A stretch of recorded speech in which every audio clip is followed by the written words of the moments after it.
is Trump's natural successor on the populist right? I predict that it won't be JD Vance. I think JD Vance is going to get shoved into the wood chipper by Donald Trump before this is over. Marjorie Taylor Greene is probably up there. What about Donald Trump Jr., even more remote than him? Vance doesn't have the grip on the MAGA movement, and he doesn't have the charisma, as you would say, Anthony. He doesn't have the riz, which is your new favorite expression. Kind of embarrassing probably to your kids. Okay. This episode is brought to you by Revolut Business, the all-in-one business account to manage your finances.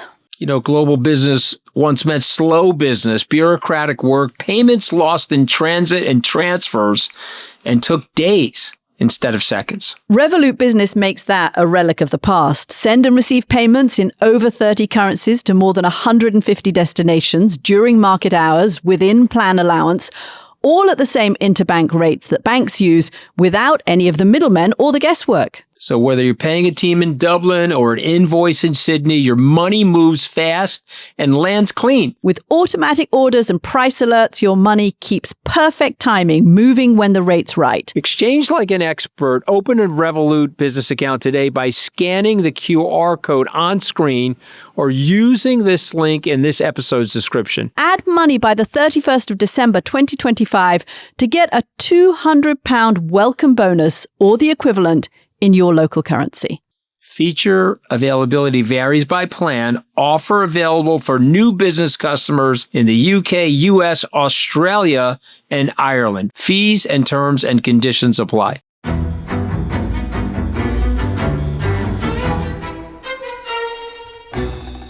Welcome to The Rest is Politics US. I'm Katty K. And I'm Anthony Scaramucci. Happy Thanksgiving, Katty K. Happy Thanksgiving. And to all our American friends, we hope you have a wonderful day with family and friends. We are going to do something a little special today because it is Thanksgiving. And this is something we do for our founding members usually only, but it'll give all of you a taste of what happens in our little founding members club. This is a question and answer session. You've very kindly sent in your questions. They're great questions. And Anthony and I are going to answer them. Some of them are political, but some of them are also just kind of fun questions that you've sent us. So thanks for sending them in. Here we go. The first question, Anthony, is from Patrick Fuller. Who is Trump's natural successor on the populist right? Great question, Patrick. I think the conventional answer is that it's JD Vance, right? Everyone will say that. I predict that it won't be JD Vance. I think JD Vance is going to get shoved into the wood chipper by Donald Trump before this is over. And I often tell people, hey, if you think Vance is going to be successful, pick up the phone and call Mike Pence, and you'll get a sense for what it's like to be that close to Donald Trump. I'm going to say some people that people are not going to expect. Glenn Youngkin. I think that Elise Stefanik, she's running for governor in 2026. If she gets that nomination, she'll be somebody that people will be talking about. She's full on MAGA. What about Donald Trump Jr., even more remote than him? What about Eric Trump? So I'm just throwing out names to you guys. I don't think it's going to be Vance or Rubio. What say you, Katty? I think Marjorie Taylor Greene is probably up there. She's having her run-ins with Trump at the moment, but she is populist in the sense that she's very tied into her constituents. And when she talks about healthcare, when she talks about the economy, she is more populist at the moment than Donald Trump is. And she's reflecting those attitudes. It's very hard to run for the president from the House. It's why I don't think AOC runs or runs successfully necessarily. It's very rarely done to be able to run from the House like that. But she's definitely a figure there. It's worth looking at all of these figures in the media ecosystem. Somebody like Tucker Carlson, who's also part of the kind of MAGA splits at the moment, but is very America first, is very tied into kind of the MAGA movement. He has been talked about as somebody who might try and run for the presidency from the kind of media platform base. I don't know that that would be successful, but there are certainly voices out there. And I agree with you that Vance doesn't have the grip on the MAGA movement, and he doesn't have the charisma, as you would say, Anthony. He doesn't have the riz, which is your new favorite expression. Kind of embarrassing probably to your kids. Okay, let's go to the next question. I'll start. M. Menzies, Katty, what political advice do you have for Canadians on how we should think about the U.S.? That's one of your former colonies, Katty. I'll let you take that question. This is an interesting question. It's a question I keep getting asked, actually, from America's allies at the moment. I feel sometimes like I'm a bit of a therapist going around mopping people's brows and saying, there, it's going to be okay. I think that you have to try and sort out what is permanent, what are the permanent shifts in the United States, and what are specific to Donald Trump and this particular moment. I think some of the kind of up and down on the tariffs, the volatility that we see around trade policy, that's specific to Donald Trump and it will pass. But I think it's worth Canadians and Europeans understanding that America is heading in a different direction. It's probably going to be a bit more protectionist, whoever is elected president next. I think there is a push for allies to be more self-reliant, whether they are Canadians or Europeans. And that probably means thinking more about your own security and your own defense spending. I think that certainly in the case of Europe, America is going to be less automatically transatlanticist than it has been. I think that would have been the case whether it was Kamala Harris or Donald Trump. She was less transatlanticist than Joe Biden. So there are some permanent shifts. Try and figure out what are the permanent shifts in the American political body and try and figure out what is specific to Donald Trump. And then I think also I would just say, take a deep breath, realize that America is always a little bit transactional. This is just a lot more transactional, but do take a deep breath and remember that American politics changes. I'm old enough to remember the time when we assumed that a massive amount of anti-Americanism around the world, including in Canada, would mean that John Kerry was going to be elected president in 2004. It didn't happen. Anti-Americanism kind of then faded, and you got Barack Obama in 2008, and everybody loved America again and thought the country was so cool. So American politics swings, and it swings from left to right, and sometimes it swings back to the center, but it moves fast. Okay, Anthony, this is from Jerome Grazioli. In what ways have you been impressed by Trump's second term? Great question, Jerome. I like that. Well, I mean, I'm going to say three things: the border, and the border. Those are the three things. And I think you got to give him credit for that. He's closed down the border. I think that's alleviated some of the working class anxiety in the country. Mm-hmm. Listen, I'm for legal immigration, and I'm for us solving the legal immigration issues and for naturalizing people that are already here. I think that's frankly inevitable despite all the rhetoric, Katty. But I give Trump credit for that. What do you say? I'm going to say a couple of things. One is I think there was a shift in institutions, whether it was the media or universities or some of the other institutions of democracy, the federal government workforce, to an extent where it was illiberal liberalism, if that's a phrase that's possible. And I think conservatives felt very squeezed out. And Donald Trump shone a spotlight on that and made it easier to be conservative in universities. There are now students with MAGA hats walking around Harvard. I happen to think that's a good thing. You need a diversity of political thought in these centers of excellence. And I think that's a good thing. I also think the other thing that he's done on the international stage is made Europeans realize that they have to take care of their own security. I've been saying this for years. Europe can't keep calling 911 every time there's a crisis in Europe and expect America to jump into action and come to Europe's rescue. So I actually think that discussion about European security and taking it seriously for the first time really since the Second World War is something that needed to happen, and it wouldn't have happened without Donald Trump. Okay, now, since it is Thanksgiving, when we come back from this break, we are going to take a little break ourselves from politics. We are going to give ourselves and you that treat, and we're going to answer some of your more personal questions that have come in. Christmas, a time for family, friends, and reflection. As the turkey's carved, one side of the table praises the portion sizes, the other demands a recount. If you're shopping for the politically obsessed this Christmas, give them something calmer than cable news. A founding membership to The Rest is Politics US. What could be better than ad-free listening, weekly bonuses, a question and answer session, early access to our live shows, and our deep dive series on people reshaping modern America? We've already explored President Ronald Reagan and unelected President Elon Musk, and let's just say the casting calls keep coming. It's measured, intelligent, and global in outlook with just the right dose of perspective and humor in a world that's running short on all of that? Well, listen, whether you're in New York or Newcastle, democracy still deserves a closer listen. So if you'd rather give a gift that sparks the conversation instead of another argument, make Christmas great again. Head to therestispoliticsus.com and click on gifts. That's therestispoliticsus.com and click on gifts. Merry Christmas, everybody. Okay, we're back from the break, Katty, and we're going to start with Will Scott. How do you find your passion and confidence? Wow, those are big questions, Will. First of all, I think there's a difference between passion and confidence. For me, I don't know what you think, Anthony. Passion is something that you really care about and you would like to make a difference in and contribute to. Confidence is the feeling that you can succeed. I've written a lot about confidence, and one academic described confidence to me brilliantly. He said, confidence is the stuff that turns thoughts into action. So in some ways, passion could be your thoughts. I think confidence is your action. There are many things that I feel passionate about. I think some of it is reminding yourself to find the sort of excitement in life. Sometimes I feel this news environment can get us down. There's so much news going on. There are so many problems around the world. And you have to kind of remind yourself that there are things that you feel committed to and that you can make a difference in, and that it's not futile, that you're not out of control, that you can make a difference in the world. And for me, that is passion. It's where I feel I can make a difference. And confidence is sort of the ability to execute on that. I think there are things that you can do to build your confidence.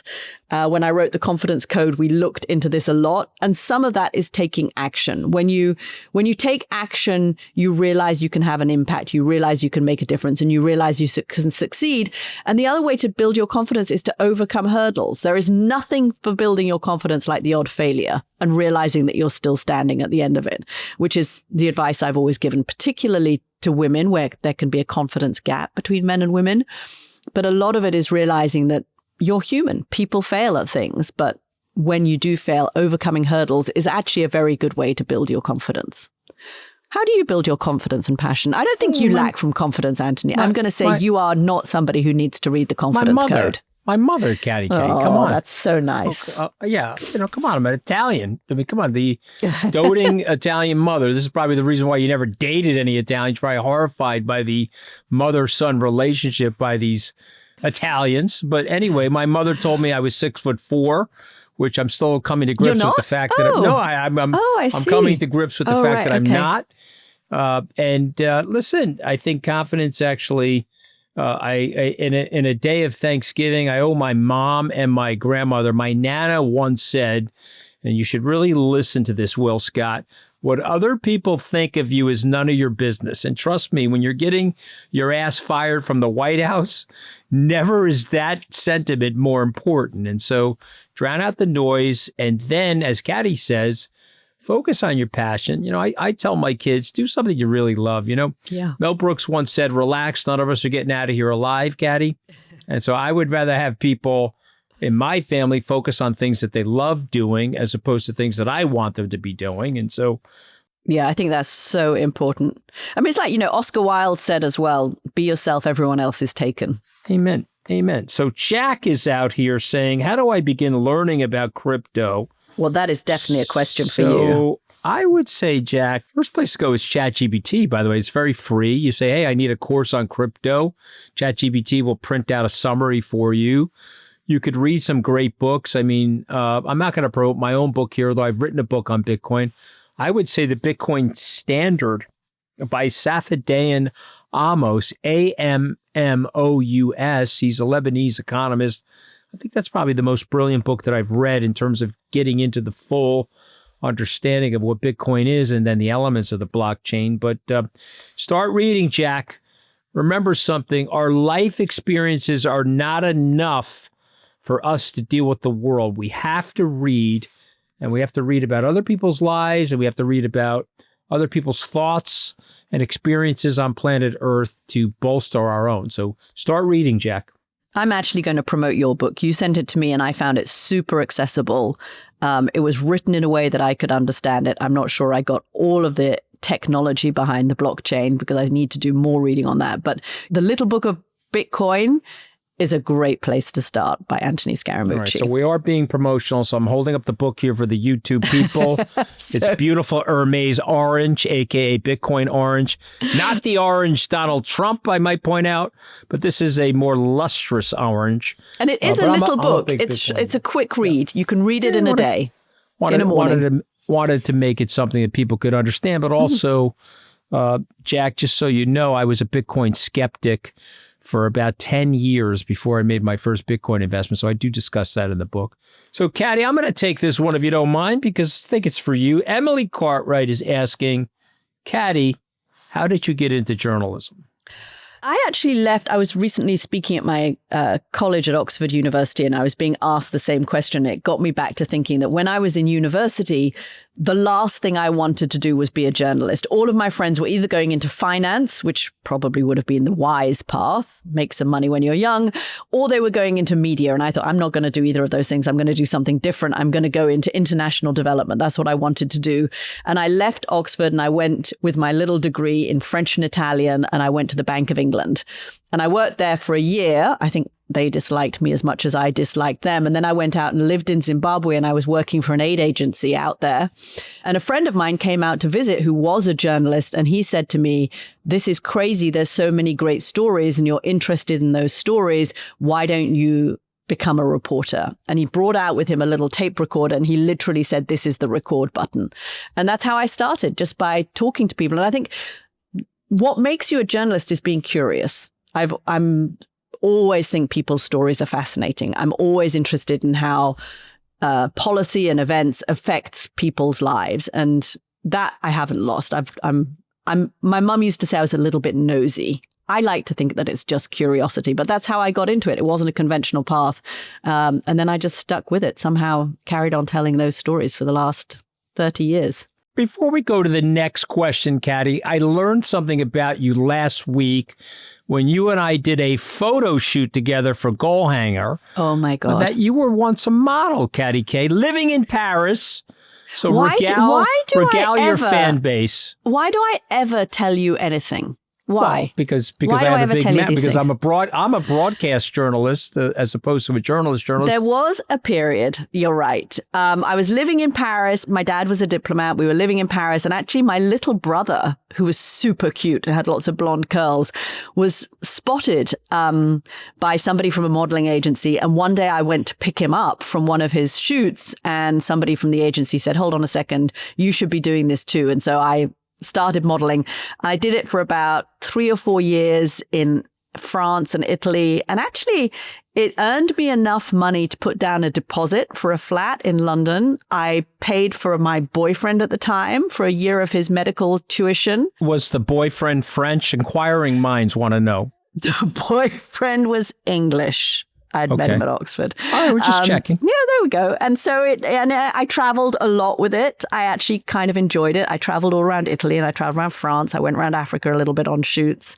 And it got me practicing my languages, and it taught me patience. As a model, you spend a lot of time waiting. Anyway, that was a very, very long time ago, I have to say.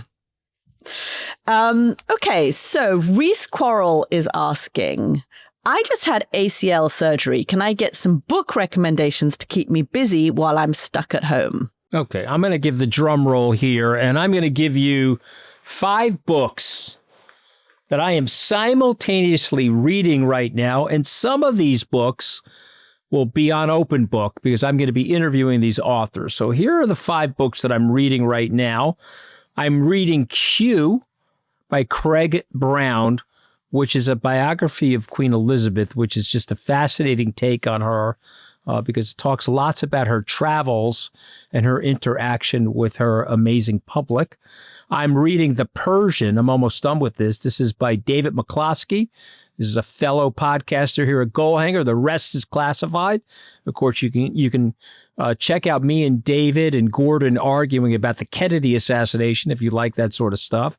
And then the last 2, When Caesar Was King. This is by David Margolick, and it's about the legendary comedian Sid Caesar. And it's about the first golden age of television in the 1950s, which is just a great cultural zeitgeist of America at that time. Last but not least, Gemini by Jeffrey Kluger. Now, why is Gemini so important? This was the precursor to the Apollo moon missions. This is the first time we had 2 men up in space traveling around the Earth, doing experiments. Lots of things weirdly went wrong during those missions. I think it's important to bring up. And since I said 5, Katty, I'll add one more. This is by the legendary George Packer, and it's called The Emergency. It's a novel by him. He's a great nonfiction writer and a writer for The Atlantic. And he wrote a great book years ago called The Great Unwinding, which is really about the rise of American populism. But this book, Emergency, is a great novel. So how's that for a mouthful, guys? That is a lot of books to keep track of. I don't know how your brain works that you can keep track. I have to read 1 or 2 books at the same time. Reese, let's go here. Start downloading these books on Audible. Okay, I'm going to give you a couple, Reese. One is Free by Leah Ippy. It's a great book. It's a memoir of her time growing up in communist Albania. And it gets into the whole discussion about what is freedom and what is not freedom. But it's really her descriptions of what life was like in that very I'm writing closed these down for myself. Keep going. Communist country. I had the pleasure of meeting Leah Ippy at a festival I went to, and she was so smart and so great, and I would recommend that one. I've just finished In the Garden of Beasts by Eric Larson, which is a history. Book. Such a good book, but actually it reads like a novel. It's the story of the American ambassador and his daughter in particular, and the family who were living in Germany in the 1930s with the rise of Hitler, and I think it's an interesting book to read in this moment because it is a reminder of how violent and how dark that period was. Sometimes people compare this moment, I think erroneously, in the United States to that moment. It was a lot more gratuitous violence and targeted violence, particularly against the Jews, obviously, in Germany. I read a nice novel called The Correspondent by Virginia Evans, which I finished a couple of weeks ago. It's all written through letters. It's the story of a former judge, a retired judge, and you just get her history and a kind of secret that she's keeping, but all done through the letters and the interactions she has. She's a prodigious letter writer, and you get her interactions with people. I enjoyed that. And then I think I'm going to recommend quickly my husband's book, which is a great read. He wrote it a few years ago, but it's just being re-released. It's called Where the Hell Have You Been? It's the story of his father, who was a prisoner of war in Italy, and is by Tom Carver. Tom's father's stepfather was Field Marshal Montgomery, and it's the story of how Tom's father was hidden by an Italian peasant family who we went and found in a cave for 3 months while he was escaping from prisoner of war camp. And we met the family who rescued Tom's dad, and they were an illiterate Italian peasant family, but they were so brave. They did the right thing, and they looked after Tom's father. And at one point, the Germans came and put a gun to the head of the grandmother and said, "We know you're hiding an officer. You have to tell us where he is or else we're going to shoot you." And they still didn't give up Tom's father. They didn't actually shoot the grandmother, thank God. And then it ends with how he's reunited with his stepfather, Monty, who is coming up through Italy. So it's a great page turner of a book, but it's also a very interesting recollection of that period of history. So I'm going to recommend that one too. Give a shout out to my husband. Well, he's also going to be, Tom Carver's also going to be coming up on Open Book. It's a phenomenal book. It's in paperback now. Those are great books, Katty, and I've read 2 of those. I got to go back and read Free now. Should we get to this last question here? Let's go to the last question. This is S. Baker. How do you get good at analyzing politics? Okay, that's a good question, Katty. I'm going to leave that one to you because I'm not sure if I'm good at analyzing politics. How do you get good at analyzing politics? You're very good at analyzing politics. I would say, as with most things in life, and Malcolm Gladwell, of course, has written about this, the idea of 10,000 hours, it's repetition. The more you do of something, the better you get at it. You get the tools to really dig into what you're hearing and to always be asking, is this the real story or is something else going on? And for me, I try to analyze politics as dispassionately as possible. I try to take myself out of the equation and try and see things from both sides and get to as close to the truth as something as I can get. But really, it's just time and practice. I've been doing this for years. I don't know if I'm good at analyzing other countries' politics, but I've been analyzing American politics now for 30 years. And whether you want to become a gymnast or a dancer or an artist or a pianist or a writer, or pretty much anything in the world, if you stick at it and you do it, you practice it and you work at it, in the end, you get good at it. And I think if Anthony and I have got good at it, it's because we've had a lot of experience of doing it. It's not magic. It's not a mystery. It really is just sticking at something. And I would say that's true of many things in life. What do you got plans for the Thanksgiving weekend, Katty K? I am so excited. I haven't got all of my kids with me this year. Poppy has gone back to the UK to see a lot of her friends. She has a break from college and she has very good friends in the UK who she misses. So she's gone back to visit them. My daughter Maya is living in Merida in Mexico for a few months, and I'm going to go and visit her next weekend. But I've got my boys home. I've got Felix and Jude home, which is lovely. And we have a whole load of friends coming over for their Thanksgiving meal. I am cooking, Anthony. You're not going to believe this. I've been living in the United States as long as I have. This is the first real Thanksgiving meal that I've ever cooked myself. So I'm going to be cooking Thanksgiving while you are eating junk food and going on Disney rides. Correct. I take the kids at Disney World every year. And spoil them rotten. So when you're done listening to this podcast, I'm getting my head bounced around on the Guardians of the Galaxy roller coaster, which I'm very much so looking forward to. Happy Thanksgiving, everybody. Happy Thanksgiving, everybody.